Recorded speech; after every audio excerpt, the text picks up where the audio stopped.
أيهما أفضل، أن تعيش كوحش أو تموت كرجل صالح؟ أهلا بيكم يا جماعة في حلقة جديدة من ميكس جيمنج. لو أنت من الناس اللي عايشت ألعاب الفيديو اللي بتلامس الروح واللي بتخليك تعيش جوه القصة لدرجة إنك بتحس بمشاعر أبطالها، يبقى أنت في المكان الصح. النهاردة مش هنتكلم عن مجرد شخصية في لعبة، احنا هنتكلم عن أيقونة، أسطورة، واحد من أكتر الشخصيات تعقيدا وإنسانية في تاريخ الجيمنج، أرثر مورجان. الاسم ده لوحده كفيل إن يخلي قلوب الناس تدق. كتير مننا قضى مئات الساعات في العالم المفتوح لريد ديد ريدمشن 2، عشنا مغامرات لا تنسى مع عصابة داتش فاندرليند، لكن في قلب كل ده كان في شخصية واحدة قدرها إنها تسيب بصمة لا تمحى في ذاكرتنا. طب ليه أرثر بالتحديد؟ إيه اللي خلاه مش مجرد رجل مسدس عادي؟ ليه بيعتبروا ناس كتير واحد من أعظم الأبطال المأساويين في تاريخ ألعاب الفيديو؟ هل هو فعلا كان شرير طول الوقت ولا كان في خير مدفون جواه بيحاول يلاقي طريق؟ النهارده يا جماعة نغوص في أعماق شخصية أرثر مورجان، هنحلل رحلته المليئة بالصراعات الداخلية والتضحيات والندم. هنشوف ليه نهايته على قد ما كانت مأساوية كانت في نفس الوقت واحدة من أكتر النهايات تأثيرا في عالم الجيمنج. جهزوا نفسكم رحلة عاطفية في الغرب المتوحش. يلا بينا نبدأ. عشان نفهم أرثر مورجان لازم نرجع بيه بالزمن لأبعد من بداية لعبة ريد ديد ريدمشن 2. أرثر متولدش في رفاهية ولا في بيت مستقر. طفولته كانت قاسية جدا، مليانة حرمان وصراعات. والدته ماتت وهو صغير، ووالده ليليان مورجان كان مجرم صغير وشخص غايب عن حياته بشكل كبير. تخيل كده طفل بيكبر في عالم كل اللي فيه بيحاول ينجو بأي طريقة، عالم القوي فيه بياكل الضعيف. في عالم زي ده الفرصة الوحيدة للنجاة إنك تكون جزء من حاجة أكبر، من جماعة أكبر تحميك. ده بالظبط اللي حصل لما أرثر وهو شاب يافع قابل داتش فاندرليند وهوزيا ماسيو. داتش الكاريزمي اللي عنده رؤية للحياة والعيش بحرية بعيدا عن قيود الحضارة قدر يملى فراغ اللي في حياة أرثر. هوزيا كان الأكثر حكمة وهدوء لأنه كان بمثابة الأب الروحي لأرثر. انضم أرثر لعصابة داتش وهو في سن المراهقة واتعلم منهم كل حاجة، ازاي يضرب نار وازاي يسرق وازاي ينجو. لكن الأهم انه اتعلم منهم قيمة العائلة، الانتماء والولاء.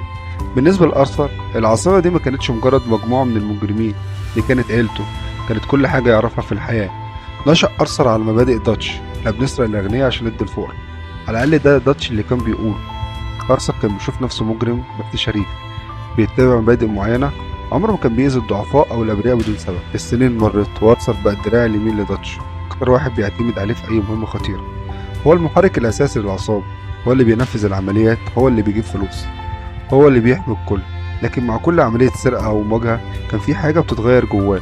العصابة كانت بتبدأ تتفكك والعالم حواليهم كان بيتغير بسرعة رهيبة. اللعبة بتبدأ بينا في سنة 1899، وقت كان في عصر رعاة البقر بيوصل لنهايته، والحضارة بتتمدد والقانون بيفرض سيطرته. الهرب والتخفي بقى أصعب بكتير. ده كان كابوس بالنسبة لعصابة داتش اللي كانت بتحلم بالعيش بحرية بدون قيود. أرثر اللي كان دايما مخلص لداتش بيبدأ يلاحظ التغيرات اللي بتحصل فيه. داتش اللي كان حكيم وذو مبادئ بيبدأ يبقى أكتر جنون، بيبدأ بيبقى أكتر قسوة، والقرارات اللي بياخدها بتكون متهورة ومندفعة. ده بيعرض حياة العصابة كلها للخطر. في نفس الوقت أرثر نفسه بيبدأ يواجه صراعات داخلية. على الرغم من طبيعته العنيفة كإنسان خارج عن القانون، كان في جواه نزعة للعدل والإنسانية. بيشوف الأخطاء اللي بتحصل، بيشوف الأذى اللي بيسببه فيه، لكن كان دايما بيقول لنفسه هل اللي بنعمله ده صح؟ هل داتش لسه هو الشخص اللي كنت بؤمن بيه؟ الصراع ده بيتفاقم لما أرثر بيصاب بمرض السل. الإصابة دي مش مجرد مرض جسدي، دي كانت بمثابة ضربة قاضية ليه. المرض ده بيبدأ ياكل فيه من جوه وبيديله رؤية واضحة لحياته ومستقبله المحتوم. هنا بتبدأ رحلة الفداء لأرثر. الموت اللي كان شايفه جاي لا محالة خلاه يعيد تقييم كل حاجة في حياته. هل هو عايز يفضل يموت كرجل شرير ولا عنده فرصة أخيرة إنه يعمل الصح، إنه يكفر عن ذنوبه ويترك أثر إيجابي قبل ما يرحل؟ إصابة أرثر بالصلب كانت النقطة الفاصلة في رحلته. كل قرار كان بياخده بعدها بيكون ليه وزن أكبر. بيبدأ أرثر يفكر في الناس اللي أذاهم والفرص اللي ضيعها. هنا بتظهر جوانب في شخصية أرثر مكناش نعرفها قبل كده. وعلى مدار اللعبة بنشوف أرثر بيواجه خيارات صعبة جدا. على الرغم من إنه خارج عن القانون بنلاقيه بيساعد الأرامل، بيحمي الضعفاء، وبينقذ الناس اللي في مأزق حتى لو ده هيعرضه للخطر. بيذل مخلص للعصابة اللي كانت عائلته، لكن في نفس الوقت بيبدأ يشك في داتش وبيتخذ قرارات في صالح العصابة ككل حتى لو كانت ضد رغبات داتش. أهم جزء في رحلة أرثر هو علاقته بجون مارستو. أرثر كان شايف في جون كل حاجة ونفسه كان بيتمناها، عائلته المستقرة، حياة بعيدة عن الجريمة، فرصة للنجاة. وبسبب حب لعيلة جون أرثر بيقرر إنه يضحي بكل حاجة عشان ينقذه. القصة هنا بتوصل لذروتها، داتش بيستمر في جنونه والعصابة بتنهار تماما. أرثر بيلاقي نفسه في مواجهة حتمية مع مايكا بيل، الخاين اللي خان العصابة كلها، اللي كان سبب رئيسي في سقوطه. المعركة الأخيرة دي مش مجرد معركة بالأسلحة، دي معركة بين الخير والشر جوه أرثر نفسه، بين الولاء للعصابة وحب لعيلة جون نفسه. أرثر بيعرف إن نهايته قربت، وبيقرر إنه يستخدم آخر أنفاسه عشان يضمن حياة جون وعيلته، وعشان يدوم الفرصة اللي هو نفسه مخدهاش. آخر مشهد لأرثر مورجان، مين فينا متأثرش بيه؟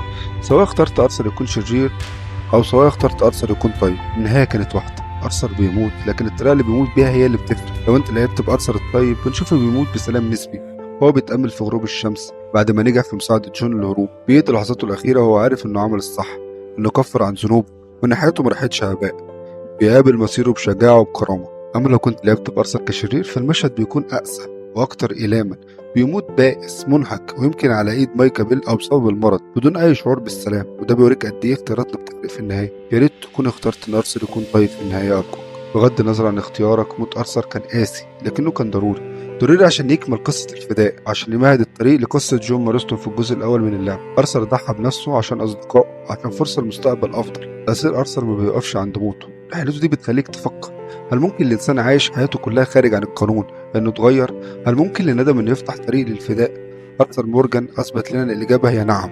ليه أرثر مورجان ساب بصمة عميقة في قلوب الملايين؟ مش بس عشان القصة بتاعته مؤثرة، لأ، أرثر شخصية معقدة بشكل غير عادي.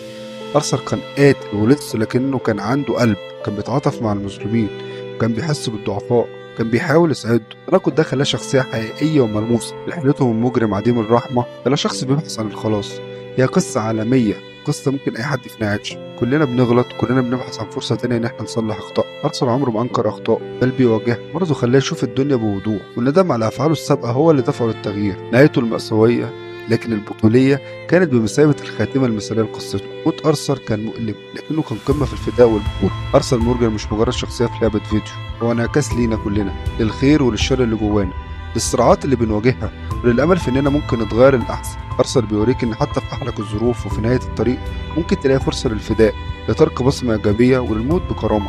قصته بتفضل معانا لفترة طويلة بعد ما بننهي اللعبة، بتخلينا نفكر في معنى الحياة، معنى الموت، معنى إن أنت تكون إنسان.